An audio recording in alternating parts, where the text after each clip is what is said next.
जय हिंद साथियों, आपका अपने यूट्यूब चैनल में हार्दिक स्वागत है। साथियों, जैसा कि आप जानते हैं, आगामी माह में जिला स्तर के उत्कृष्ट विद्यालय और जो विकासखंड स्तर के मॉडल स्कूल हैं, उनमें कक्षा 9वीं में प्रवेश हेतु प्रवेश परीक्षा आयोजित की जानी है।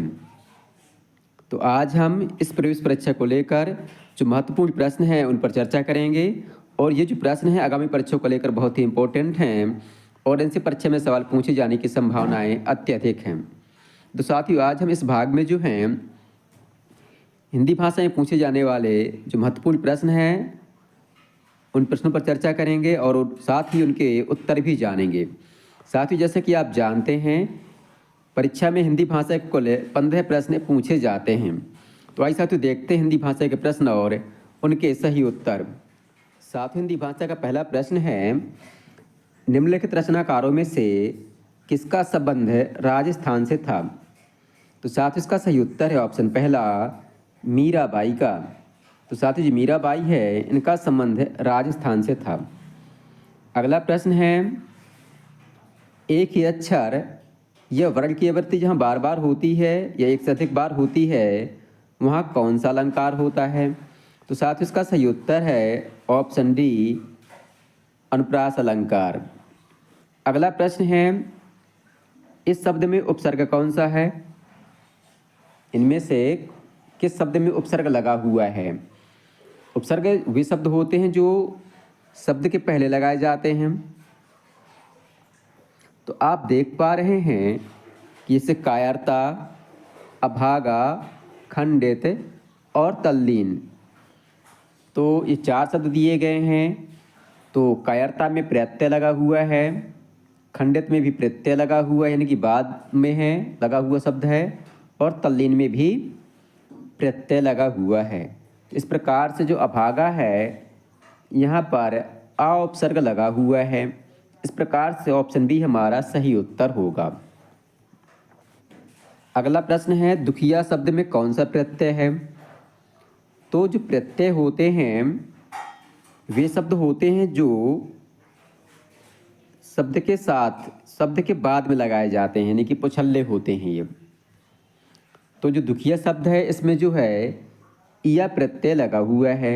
इस प्रकार से ऑप्शन ए हमारा सही उत्तर होगा। अगला प्रश्न है कि दोहा और रूला से मिलकर कौन सा छंद बनता है? तो इसका सही उत्तर है ऑप्शन बी, कुंडलियाँ। ये जो है कक्षा 8वीं की हिंदी में दिया गया है। अगला प्रश्न है, दाता शब्द का स्त्रीलिंग क्या है? तो इसका स्त्रीलिंग है दात्री, अर्थात ऑप्शन डी हमारा सही उत्तर होगा। अगला प्रश्न है, वन का पर्यायवाची शब्द क्या है? तो जो अरण्य है इनमें से अरण्य जो है वन का अर्थात जंगल का पर्यायवाची है। इस प्रकार से ऑप्शन बी हमारा सही उत्तर होगा। अगला प्रश्न है, जिस समास में दोनों पद प्रधान होते हैं वह कौन सा समास होता है? तो साथ ही वह जो है द्वंद्व समास होता है।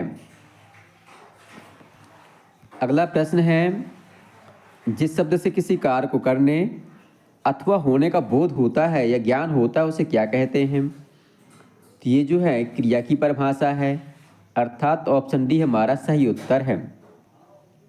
अगला प्रश्न है, कर्कशा शब्द का शुद्ध अर्थ क्या होता है? तो कर्कशा का अर्थ होता है झगड़ने वाली स्त्री, अर्थात ऑप्शन बी हमारा सही उत्तर है। अगला प्रश्न है, निर्मला पुस्तक के लेखक कौन हैं?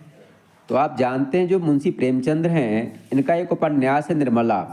इस प्रकार से ऑप्शन ए हमारा सही उत्तर है।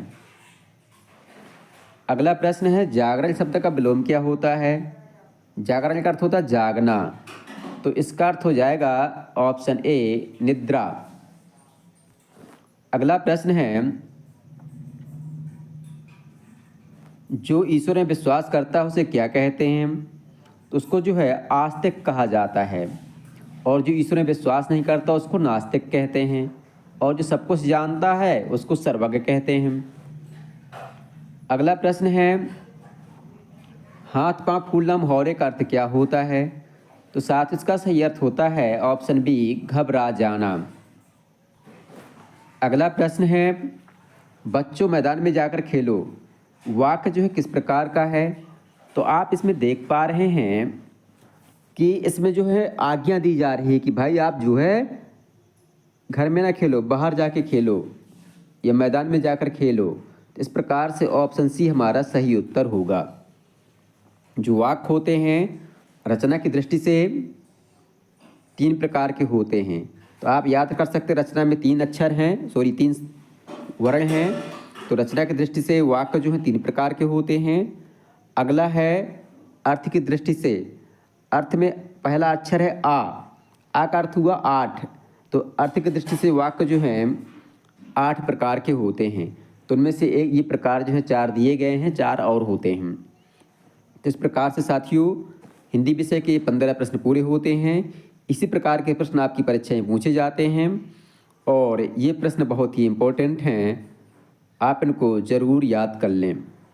आपको वीडियो पसंद आए तो वीडियो को लाइक करें, अपने दोस्तों के साथ शेयर करें और हमारे चैनल को सब्सक्राइब करना बिल्कुल भी न भूलें, ताकि आगे आने वाला वीडियो आपको समय से प्राप्त हो सके। धन्यवाद।